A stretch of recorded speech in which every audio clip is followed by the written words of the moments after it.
West Indies ವಿರುದ್ಧ ಎರಡನೇ ಟೆಸ್ಟ್ನ ಮೊದಲ ದಿನವೇ ಭಾರತ ಆಧಿಪತ್ಯ ಸಾಧಿಸಿದೆ. ಯಶಸ್ವಿ ಜೈಸ್ವಾಲ್ ಅಮೋಘ ಶತಕದ ನೆರವಿನಿಂದ ಭಾರತ ತಂಡ ದಿನದ ಅಂತ್ಯಕ್ಕೆ 2 ವಿಕೆಟ್ ನಷ್ಟದಲ್ಲಿ 318 ರನ್ ಕಲೆ ಹಾಕಿದೆ. ಸತತ 6 ಟೆಸ್ಟ್ನಲ್ಲಿ ಟಾಸ್ ಸೋಲಿನ ಬಳಿಕ ಮೊದಲ ಬಾರಿ ಟಾಸ್ ಗೆದ್ದಂತ ಗಿಲ್ ಬ್ಯಾಟಿಂಗ್ ಆಯ್ಕೆಯನ್ನು ಮಾಡಿದ್ರು. ಮೊದಲ ವಿಕೆಟ್ಗೆ ಕೆಎಲ್ ರಾಹುಲ್ ಜೈಸ್ವಾಲ್ 58 ರನ್ ಸೇರಿಸಿದ್ರು. ದೊಡ್ಡ ಮೊತ್ತದ ನಿರೀಕ್ಷೆಯನ್ನು ಮೂಡಿಸಿದಂತ ರಾಹುಲ್ 38 ರನ್ ಗಳಿಸಿ ನಿರ್ಗಮಿಸಿದ್ರು. ಎರಡನೇ ವಿಕೆಟ್ಗೆ ಸಾಯಿ ಸುದರ್ಶನ್ ಜೊತೆಗೂಡಿದ ಜೈಸ್ವಾಲ್ ಬರೋಬ್ಬರಿ 193 ರನ್ ಸೇರಿಸಿದ್ರು. ಸತತ ವೈಫಲ್ಯ ಅನುಭವಿಸ್ತಾ ಇದ್ದ ಸುದರ್ಶನ್ 87 ರನ್ ಸೇರಿಸಿದ್ರು.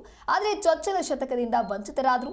ಟೆಸ್ಟ್ನಲ್ಲಿ 7ನೇ ಶತಕ ಬಾರಿಸಿರುವ 23 ವರ್ಷದ ಜೈಸ್ವಾಲ್ ದಿನದ ಅಂತ್ಯಕ್ಕೆ 253 ಎಸೆತಗಳಲ್ಲಿ 22 ಬೌಂಡರಿಗಳೊಂದಿಗೆ ಔಟ್ ಆಗದೆ 173 ರನ್ ಗಳಿಸಿದ್ದು ನಾಯಕ ಗಿಲ್ ಜೊತೆ ಎರಡನೇ ದಿನಕ್ಕೆ ಕ್ರೀಸ್ ಕಾಯ್ದುಕೊಂಡಿದ್ದಾರೆ. ಇನ್ನು ಜೈಸ್ವಾಲ್ ಅಂತಾರಾಷ್ಟ್ರೀಯ ಕ್ರಿಕೆಟ್ನಲ್ಲಿ 3000 ರನ್ ಪೂರ್ಣಗೊಳಿಸಿ ಗಂಗೂಲಿ, ದ್ರಾವಿಡ್, ಕೊಹ್ಲಿಯ ದಾಖಲೆಯನ್ನು ಮುರಿದಿದ್ದಾರೆ. 26 ಟೆಸ್ಟ್ನಲ್ಲಿ 2562 ರನ್, 22 ಅಂತಾರಾಷ್ಟ್ರೀಯ ಟಿ20 ಪಂದ್ಯಗಳಲ್ಲಿ 723 ಹಾಗೂ 1 ಏಕದಿನ ಪಂದ್ಯದಲ್ಲಿ 15 ರನ್ ಗಳಿಸಿದ್ದಾರೆ. ಒಟ್ಟಾರೆ 71 ಇನ್ನಿಂಗ್ಸ್ಗಳಲ್ಲಿ ಅವರು ಈ ಮೈಲಿಗಲ್ಲು ತಲುಪಿದ್ದಾರೆ.